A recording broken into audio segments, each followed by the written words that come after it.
Hey guys, in this video I'm going to show you how to get new stickers on Monopoly Go.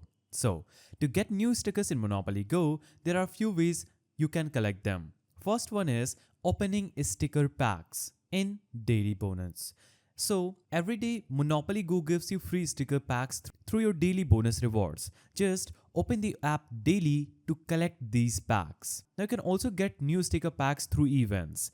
So you can participate in in-game events to earn more sticker packs. Events often have special tasks or milestone that reward you with stickers. Also, while playing the game, you may receive chests from completing board rounds or from other players that contain sticker packs. You can buy sticker packs with in-game coins or rolls from the in-game store.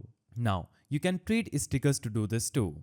By trading duplicate stickers with your friends, if you're missing specific stickers to complete a collection, you can ask your friend or in-game community groups to help you complete your album. If your friends have extra stickers, they can send them to you as gifts, and you can return the favor to help them complete their own collections. Completing sticker albums in Monopoly Go often rewards you with more packs, gold stickers, or even rolls. So these were the ways through which you can get new stickers in Monopoly Go. If you found this video helpful, please don't forget to give it a thumbs up, and thanks for watching.